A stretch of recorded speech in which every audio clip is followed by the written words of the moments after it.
Hi everyone, welcome back to my channel. চলে এসেছি মায়াপুরের ডে ট্যুর ব্লগ নিয়ে। ওই দিন সকালবেলা আমরা ব্রেকফাস্ট সেরে একটা টোটো নিয়ে চলে গেলাম হুলোরঘাট।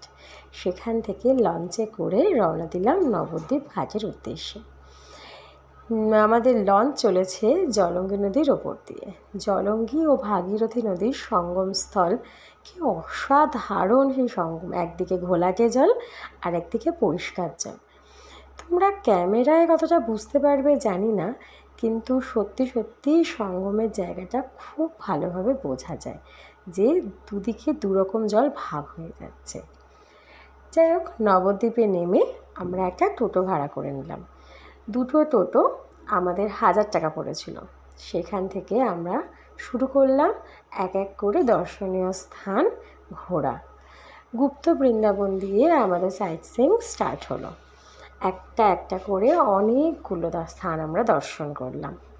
গুপ্ত বৃন্দাবনের পর আমরা চলে গেলাম একলা নিতাই, তারপর 60 ফিট গৌরাঙ্গ, শ্রী সচিমাতার বাড়ি, শ্রী চৈতন্য মহাপ্রভুর জন্মস্থান।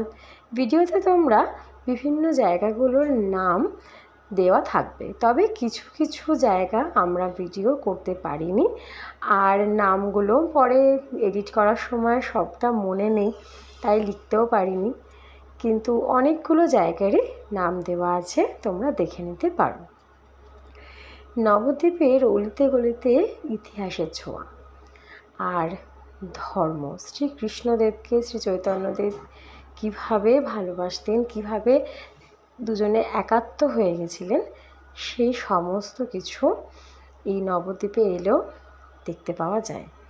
মায়াপুর আর নবদ্বীপের মধ্যে একটা সংঘর্ষ আছে। শ্রী চৈতন্যদেব কার, তোমার না আমার? সোনার গৌরাঙ্গ এই জায়গাটাও দেখতে অপূর্ব সুন্দর লেগেছে।